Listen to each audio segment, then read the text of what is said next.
जय भोलेनाथ। उमापति शंकर भगवान की जय। प्यारे भक्तगणों, आज आप सभी श्रवण करेंगे श्रावण मास महात्म्य कथा अध्याय 2। अब सुनिए आगे की महात्म्य कथा। शंकर भगवान सनत कुमार जी से बोले, हे महाभाग, ब्रह्मपुत्र, आप नम्र है। यही कारण है कि आप बड़े श्रद्धालु हैं, समस्त सतगुणों से युक्त श्रोता हैं।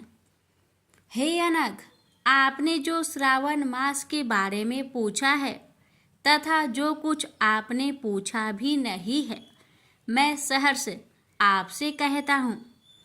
शत्रुता रहित प्राणी तो प्रिय होता ही है, और आप वैसे ही नम्र हैं। आपके पिता ब्रह्मा बहुत उद्दंड थे, अतः उनका 5वां सिर कट गया। उस मत्स्य रता को छोड़ मेरी शरण में आए। हे तात, मैं आपसे कहूँगा, आप एकाग्रचित होकर सुने।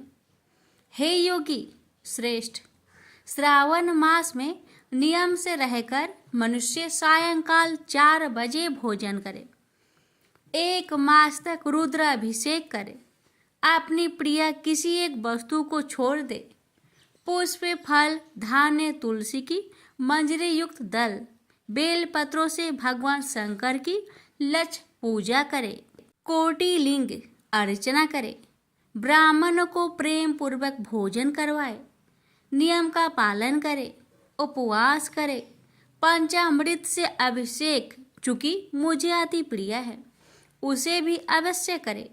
इस श्रावण मास में जो जो क्रियाएं की जाती है वह सभी अनंत फलदायक होती है। हे मुनियों में श्रेष्ठ, इस मास में भूमि पर शयन करे, ब्रह्मचार्य का पालन करे। सच बोले तो कभी भी व्रत रहित ना रहे, पतल में भोजन करे तथा व्रती शाक मात्र का त्याग करे। हे मुनियों में उत्तम, भक्ति युक्त हो, व्रत का पालन करे, प्रातः काल स्नान ध्यान करे, इंद्रिय निग्रह करे, अर्थात अपनी इंद्रियों को बस में रखे, एकाग्र मन से प्रतिदिन मेरी पूजा करे। इस मास में मंत्रों का शरण भी उत्तम सिद्धि प्रदान करने वाला होता है। 6 अक्षर शिव मंत्र और गायत्री मंत्र का जाप करना चाहिए। प्रदक्षिणा, नमस्कार तथा वेदों का पाठ करने से शीघ्र ही मनोवांछित फल की प्राप्ति होती है। पुरुष सूक्त जाप तो और भी अधिक फल प्रदायक होता है। ग्रह यज्ञ, कोटि होम, लक्ष्य होम तथा आयुध होम करने पर श्रद्धेय फलता है और वांछित फल प्रदान करने वाला होता है। जो व्यक्ति इस मास में एक दिन भी व्रत से रहित व्यतीत करता है, वह महाप्रलय तक घोर नरक में वास करता है। यह मास मुझे सर्वाधिक प्रिय है। यह मास फलदायक है तथा निष्काम भाव से किए गए कर्म के फलस्वरूप मोक्ष प्रदान करने वाला है। हे सतम, इस मास में करने योग्य जो धर्म कहे गए हैं उनको मुझसे सुनो। रविवार को सूर्य व्रत करे, सोमवार को मेरी पूजा करे, भक्त भोजन करे, श्रावण मास के प्रथम सोमवार से प्रारंभ करके 3.5 मास तक होने वाला संपूर्ण कामना की अर्थ सिद्धि परदाता रोटक नामक व्रत होता है। मंगलवार के दिन मंगला गौरी नामक व्रत होता है। बुधवार को बुध का व्रत, बृहस्पति को बृहस्पति का व्रत और शुक्र को ज्योतिंतिका देवी का व्रत किया जाता है। शनिवार को हनुमान तथा नरसिंह का व्रत कहा गया है। हे मुनिश्रेष्ठ, अब मैं तिथियों में होने वाले व्रतों का वर्णन करता हूँ, आप ध्यान पूर्वक सुने। श्रावण मास के शुक्ल पक्ष की द्वितीया को औदुंबर नाम का व्रत होता है। इस मास की शुक्ल पक्ष तृतीया को गौरी नामक व्रत किया जाता है तथा श्रावण शुक्ला चतुर्थी को ध्रुवा गणपति नामक व्रत होता है। इसको हे मुने विनायक चतुर्थी व्रत अथवा गणेश चौथ व्रत के नामों से जाना जाता है। श्रावण शुक्ला पंचमी नाग पूजन के लिए उत्तम मानी गई है। हे मुनि कुलपति, इसका दूसरा नाम मानव कल्पादि है, ऐसा जान लो। षष्ठी के दिन सुपोदन नामक व्रत और सप्तमी को शीतला देवी का व्रत होता है। अष्टमी और चतुर्दशी तिथि में देवी का पवित्र रोपण करें। श्रावण मास की कृष्णा पक्ष की शुक्ला पक्ष की नवमी को नक्त व्रत का विधान कहा गया है। शुक्ला पक्ष दशमी को आशा नामक व्रत किया जाता है। कोई कोई मनुष्य इस मास की दोनों पक्ष की एकादशियों को आशा व्रत का होना स्वीकार करते हैं। श्रावण शुक्ला पक्ष की द्वादशी को भगवान हरि का पवित्र रोपण करना कहा गया है। अतः द्वादशी को भगवान हरि का श्रीधर नाम से अर्चन उत्तम गति को प्राप्त कराता है। श्रावण शुक्ला पक्ष पूर्णिमा को उत्सर्जन, उपकर्म, सभादीप, रक्षाबंधन, श्रावणी कर्म, सर्पबलि और हायग्रीव जयंती होती है। हायग्रीव नाम का भगवान विष्णु का अवतार माना गया है। ये सातों काम श्रावण शुक्ल पूर्णिमा को किए जाते हैं। श्रावण मास की कृष्ण चतुर्थी को संकट चतुर्थी का व्रत तथा श्रावण कृष्ण पंचमी को मानव कल्पादि किया जाता है। हे ब्राह्मणों में श्रेष्ठ, श्रावण कृष्ण पक्ष अष्टमी को भगवान विष्णु का श्री कृष्ण नाम से पूर्व अवतार हुआ है। उस दिन व्रत तथा उत्सव मनाए। श्रावण मास की अमावस्या तिथि में पिठोरा व्रत होता है। इस दिन कुशोपाटन और वृषभों यानी बैलों की अर्चना करें। शुक्ला पक्ष की प्रथमा से लेकर समस्त तिथियों के अलग अलग देवी देवता होते हैं।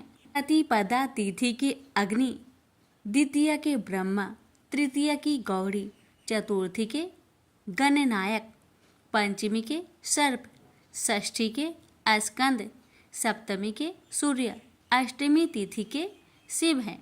नवमी की देवी दुर्गा, दशमी के यम और एकादशी के विश्वदेव स्वामी हैं। द्वादशी के भगवान हरि, त्रयोदशी के कामदेव, चतुर्दशी के शिव और पूर्णिमा के चंद्रमा स्वामी हैं। अमावस्या के स्वामी पितर है। इस कर्म से ये देवी देवता तिथियों के स्वामी कहे गए हैं। जिस देव की जो तिथि है उस तिथि को उस देवता की अर्चना करनी चाहिए, ऐसा कहा जाता है। हे मुनिश्रेष्ठ, इसी मास में प्राय अगस्त्य नक्षत्र का उदय होता है। मैं उस समय का वर्णन करता हूँ, आप एकाग्रचित होकर सुनिए। सिंह राशि पर सूर्य के संक्रमण दिन से 12 अंश 40 घटी बीत जाने पर अगस्त्य ऋषि का उदय होता है। अगस्त्य ऋषि के लिए 7 दिन पूर्व से ही अर्घ्य दे। 12 मास में सूर्य नारायण अलग अलग नाम से तपते रहते हैं। श्रावण मास में गभरिष्ठ नाम से तपते हैं। सूर्य भगवान का पूजन इस मास में भक्ति से तत्पर होकर करना चाहिए। श्रावण मास में शाग का त्याग, भाद्रपद में दही, आश्विन मास में दूध और कार्तिक मास में दाल का त्याग करें। यह संपूर्ण विधान करने में यदि समर्थ न हो तो श्रावण मास में इन वस्तुओं का त्याग करने से सभी मनोवांछित फलों की प्राप्ति होती है। हे मान्य सज्जन ब्राह्मण, यह आपसे मैंने अति संक्षेप में उपदेश दिया है। हे मुनि श्रेष्ठ, इस श्रावण मास में होने वाले व्रत और धर्मों का सविस्तार रूप से वर्णन कोई 100 वर्षों में भी करने में समर्थ नहीं है। भक्त मेरे प्रियर्थ अथवा भगवान हरि के प्रियर्थ संपूर्ण व्रतों का पालन करें। परामर्थ रूप से विचार करने पर आप मुझ में तथा हरि में कुछ भी भेद नहीं पाएंगे। मुझ में और हरि में कोई भी भेद नहीं है, ऐसा जानना चाहिए। तो प्राणी इसमें भेद की कल्पना करते हैं, वे नरक के भागी होते हैं। हे सनत कुमार, इसलिए आप श्रावण मास में धर्म पालन करें। प्रेम से बोलिए हर हर महादेव। श्री शिव महापुराण की कथा। श्री शिव महापुराण की कथा जो भक्त श्रद्धा भक्ति के साथ श्रवण करता है उसकी हर मनोकामना अवश्य ही महादेव जी पूर्ण करते हैं। इसलिए इस कथा को बड़े ही श्रद्धा भाव से पूरा अवश्य सुनिएगा। यह कथा है शिव पुराण के श्रवण से देवराज को शिव लोक की प्राप्ति की कथा। प्यारे भक्तों, हमारी आपसे निवेदन है कि कथा सुनकर कमेंट बॉक्स में भोलेनाथ जी की जयकारा अवश्य लगाए। कथा। शौनक जी बोले, हे महाभाग सूत जी, आप धन्य हैं, परमार्थ तत्व के ज्ञाता हैं। आपने कृपा करके हम लोगों को यह बड़ी अद्भुत एवं दिव्य कथा सुनाई है। हमने यह पाप नाशिनी मन को पवित्र करने वाली और भगवान शिव को प्रसन्न करने वाली अद्भुत कथा सुनी। भूतल पर इस कथा के समान कल्याण का सर्वश्रेष्ठ साधन दूसरा कोई नहीं है। यह बात हमने आज आपकी कृपा से निश्चय पूर्वक समझ ली है। हे सूत जी, कलयुग में इस कथा के द्वारा कौन कौन से पापी शुद्ध होते हैं उन्हें कृपा पूर्वक बताइए और इस जगत को कृतार्थ कीजिए। सूत जी बोले, हे मुने, जो मनुष्य पापी, दुराचारी, खल तथा काम क्रोध आदि में निरंतर डूबे रहने वाले हैं वे भी इस पुराण से अवश्य शुद्ध हो जाते हैं। यह कथा वास्तव में उत्तम ज्ञान यज्ञ है जो सदा सांसारिक भोग और मोक्षों को देने वाला है, सभी पापों को नष्ट करने वाला है और भगवान शिव को प्रसन्न करने वाला है। जो अत्यंत लालची, सत्य विहीन, अपने माता पिता से देश करने वाले, पाखंडी तथा हिंसक वृत्ति के हैं वे भी इस ज्ञान यज्ञ से शुद्ध हो जाते हैं।